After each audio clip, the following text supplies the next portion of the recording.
ಎಲ್ಲರಿಗೂ ನಮಸ್ಕಾರ. ತಮ್ಮ ಆಪ್ ಅಥವಾ ವೆಬ್ಸೈಟ್ನಿಂದ ಬಳಕೆದಾರರು ಯಾಕೆ ಇದ್ದಕ್ಕಿದ್ದ ಹಾಗೆ ಮಾಯವಾಗ್ಬಿಡ್ತಾರೆ ಅಂತ ಎಂದಾದರೂ ಯೋಚನೆ ಮಾಡಿದ್ದೀರಾ? ಇದು ನಿಜಕ್ಕೂ ಒಂದು ದೊಡ್ಡ ತಲೆನೋವಲ್ವಾ? ಆದರೆ ಚಿಂತೆ ಮಾಡಬೇಡಿ, ಈ ಸೋರುವ ಫನಲ್ ಅಂತಾರಲ್ಲ, ಅದನ್ನ ಹೇಗೆ ಸರಿಪಡಿಸೋದು ಅಂತ ಇವತ್ತು ನಾವು ಸ್ಟೆಪ್ ಬೈ ಸ್ಟೆಪ್ ಆಗಿ ನೋಡೋಣ ಬನ್ನಿ. ಯೋಚನೆ ಮಾಡಿ, ಹೊಸ ಗ್ರಾಹಕರನ್ನ ನಮ್ಮ ಪ್ರಾಡಕ್ಟ್ ಕಡೆಗೆ ಸೆಳೆಯೋಕೆ ಎಷ್ಟೆಲ್ಲ ಕಷ್ಟಪಡ್ತೀವಿ.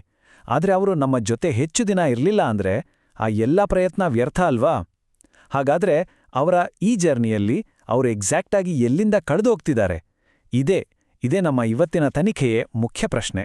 ಈ ಸಮಸ್ಯೆಯನ್ನ ಟೆಕ್ನಿಕಲ್ ಆಗಿ ಲೀಕಿ ಫನಲ್ ಅಥವಾ ಸೋರುವ ಫನಲ್ ಅಂತ ಕರೀತಾರೆ. ಇದನ್ನ ಸಿಂಪಲ್ ಆಗಿ ಅರ್ಥ ಮಾಡ್ಕೋಬೇಕು ಅಂದ್ರೆ, ಒಂದು ನೀರು ಸೋರುವ ಪೈಪ್ ನೆನ್ಪು ಮಾಡ್ಕೊಳ್ಳಿ. ನಾವು ಒಂದು ಕಡೆಯಿಂದ 100 ಲೀಟರ್ ನೀರು ಹಾಕಿದ್ರೆ ಇನ್ನೊಂದು ಕಡೆಗೆ ಅದು ಬರೋವಷ್ಟರಲ್ಲಿ ಅಲ್ಲಲ್ಲಿರೋ ತೂತುಗಳಿಂದ ನೀರು ಸೋರಿ ಹೋಗಿ 50 ಲೀಟರ್ ಆಗಿರುತ್ತೆ ಅಲ್ವಾ? ನಮ್ಮ ಬಳಕೆದಾರರ ಕಥೆಯನ್ನು ಬಹುತೇಕ ಇದೇ ಥರ ಆಗ್ತಿದೆ. ಹಾಗಾದ್ರೆ ನಾವು ಕೇಳ್ಕೊಳ್ಬೇಕಾದ ಅತಿ ಮುಖ್ಯವಾದ ಪ್ರಶ್ನೆ ಅಂದ್ರೆ ಇದೆ: ಯಾವ ಸ್ಟೇಜಲ್ಲಿ ಅತಿ ಹೆಚ್ಚು ಜನ ಹೊರಗೆ ಹೋಗ್ತಿದ್ದಾರೆ, ಮತ್ತೆ ಆ ನಷ್ಟವನ್ನ ಕಮ್ಮಿ ಮಾಡೋಕೆ ನಾವು ಏನ್ ಮಾಡಬಹುದು? ಸರಿ, ಈ ಪ್ರಶ್ನೆಗೆ ಉತ್ತರ ಕಂಡುಹಿಡಿಯೋಕೆ ಒಂದು ತುಂಬಾನೇ ಸಿಂಪಲ್ ಆದ 4 ಹಂತದ ಪ್ಲಾನ್ ಬಳಸೋಣ ಬನ್ನಿ. ಓಕೆ, ಸ್ಟೆಪ್ ನಂಬರ್ 1: ಅತಿ ದೊಡ್ಡ ಸೋರಿಕೆ ಎಲ್ಲಿದೆ ಅಂತ ಪತ್ತೆ ಮಾಡೋದು. ನಮ್ಮ ತನಿಖೆ ಇಲ್ಲೇ ಶುರು ಆಗತ್ತೆ. ನೋಡಿ, ಯಾವುದೇ ಇನ್ವೆಸ್ಟಿಗೇಷನ್ಗೆ ಮೊದಲನೇ ಹೆಜ್ಜೆ ಅಂದ್ರೆ ಸಾಕ್ಷಿ ಕಲೆ ಹಾಕೋಡು. ಇಲ್ಲಿ ನಮ್ಮ ಸಾಕ್ಷಿ ಬೇರೇನೂ ಅಲ್ಲ, ಅದು ಡೇಟಾ. ನಾವು ಮೊದಲು ಬಳಕೆದಾರರ ಪೂರ್ತಿ ಜರ್ನಿಯನ್ನ ಪ್ರಮುಖ ಹಂತಗಳಾಗಿ ಅಂದ್ರೆ ಅವೇರ್ನೆಸ್, ಕನ್ಸಿಡರೇಷನ್, ಪರ್ಚೇಸ್ ಮತ್ತು ರಿಟೆನ್ಷನ್ ಹೀಗೆ ಬೇರೆ ಬೇರೆ ಸ್ಟೇಜ್ಗಳಾಗಿ ವಿಂಗಡಿಸಬೇಕು. ಆಮೇಲೆ ಪ್ರತಿ ಸ್ಟೇಜ್ಗೆ ಎಷ್ಟು ಜನ ಬರ್ತಾರೆ, ಅದಲ್ಲಿ ಎಷ್ಟು ಜನ ಮುಂದಿನ ಹಂತಕ್ಕೆ ಹೋಗದೆ ಹೊರಗೆ ನಡೀತಾರೆ ಅನ್ನೋದನ್ನ ನಿಖರವಾಗಿ ಟ್ರ್ಯಾಕ್ ಮಾಡಬೇಕು. ಆ ಡೇಟಾವನ್ನೆಲ್ಲ ನಾವು ವಿಶ್ಲೇಷಣೆ ಮಾಡಿದಾಗ ನಮಗೆ ಅಸಲಿ ಕಳ್ಳ ಯಾರು ಅಂತ ಗೊತ್ತಾಗುತ್ತೆ. ಯೋಚನೆ ಮಾಡಿ, ಒಂದು ನಿರ್ದಿಷ್ಟ ಹಂತದಲ್ಲಿ ಬರೋಬ್ಬರಿ 52% ಬಳಕೆದಾರರು ಡ್ರಾಪ್ ಆಗ್ತಿದ್ದಾರೆ. ಅಬ್ಬಾ, ಇದು ಸುಮ್ಮನೆ ಒಂದು ನಂಬರ್ ಅಲ್ಲ, ಇದು ನಮ್ಮ ಬಿಸ್ನೆಸ್ನಲ್ಲಿರೋ ಅತೀ ದೊಡ್ಡ ತೂತು. ನಮ್ಮ ಪೂರ್ತಿ ಫೋಕಸ್ ಈಗ ಇದರ ಮೇಲೇನೇ ಇರಬೇಕು. ನೋಡಿ, ನಮ್ಮ ಸ್ಟ್ರಾಟಜಿ ಇಲ್ಲಿ ತುಂಬಾನೇ ಕ್ಲಿಯರ್. ಅಲ್ಲಲ್ಲಿರೋ ಸಣ್ಣಪುಟ್ಟ ಲೀಕ್ಗಳಿಗೆ ಚಿಕ್ಕ ಚಿಕ್ಕ ಬ್ಯಾಂಡೇಜ್ ಹಾಕೋದು ಬಿಟ್ಟು ಅತೀ ದೊಡ್ಡ ಬಿರುಕು ಎಲ್ಲಿದೆ ಅಂತ ಹುಡುಕಿ ಅದನ್ನು ಮೊದಲು ಸರಿಪಡಿಸ್ಬೇಕು ಅಲ್ವಾ?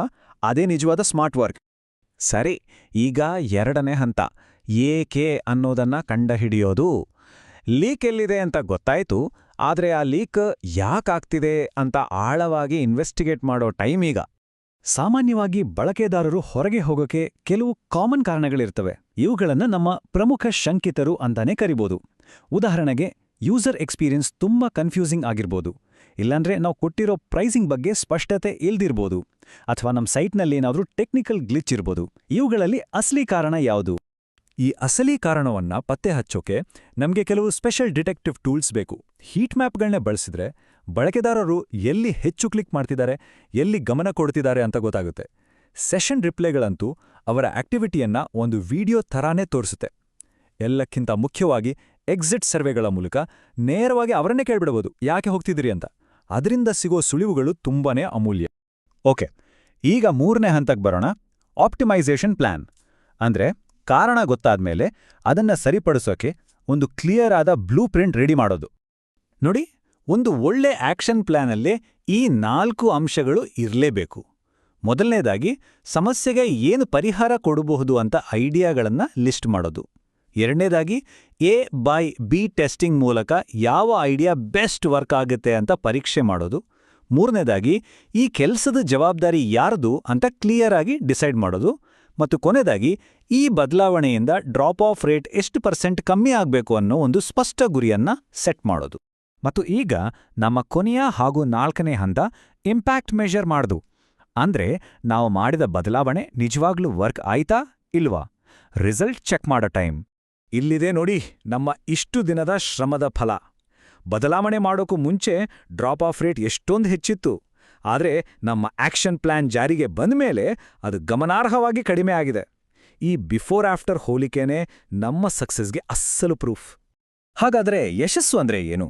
ಅದು ಬೇರೇನೂ ಅಲ್ಲ, ಮೊದಲು ಮತ್ತು ನಂತರದ ನಂಬರ್ಗಳ ನಡುವೆ ಇರೋ ಸ್ಪಷ್ಟವಾದ ಅಳತೆ ಮಾಡಬಹುದಾದಂತಹ ವ್ಯತ್ಯಾಸ. ಇದು ನಮ್ಮ ಇಡೀ ಪ್ರೋಸೆಸ್ ಸಕ್ಸಸ್ ಆಗಿದೆ, ನಾವು ಸರಿಯಾದ ದಾರಿಯಲ್ಲೇ ಇದ್ದೇವೆ ಅನ್ನೋದಕ್ಕೆ ಸಿಕ್ಕ ಒಂದು ಕನ್ಫರ್ಮೇಷನ್. ಹಾಗಾದ್ರೆ ಈ ಸಂಪೂರ್ಣ ಫ್ರೇಮ್ವರ್ಕ್ ನೋಡಿದ್ಮೇಲೆ ಪ್ರತಿಯೊಬ್ಬರೂ ತಮ್ಮನ್ನೇ ತಾವು ಕೇಳ್ಕೊಳ್ಬೇಕಾದ ಪ್ರಶ್ನೆ ಇದು: ತಮ್ಮ ಪ್ರಾಡಕ್ಟ್ನಲ್ಲಿ, ತಮ್ಮ ಕೆಲಸದಲ್ಲಿ ಅವರು ಮೊದಲು ಫಿಕ್ಸ್ ಮಾಡಬೇಕಾದ ಆ ಅತೀ ದೊಡ್ಡ ಸೋರಿಕೆ ಯಾವುದು? ಆ ತನಿಖೆಯನ್ನ ಇವತ್ತೇ ಶುರು ಮಾಡೋಣ, ಅಲ್ವಾ?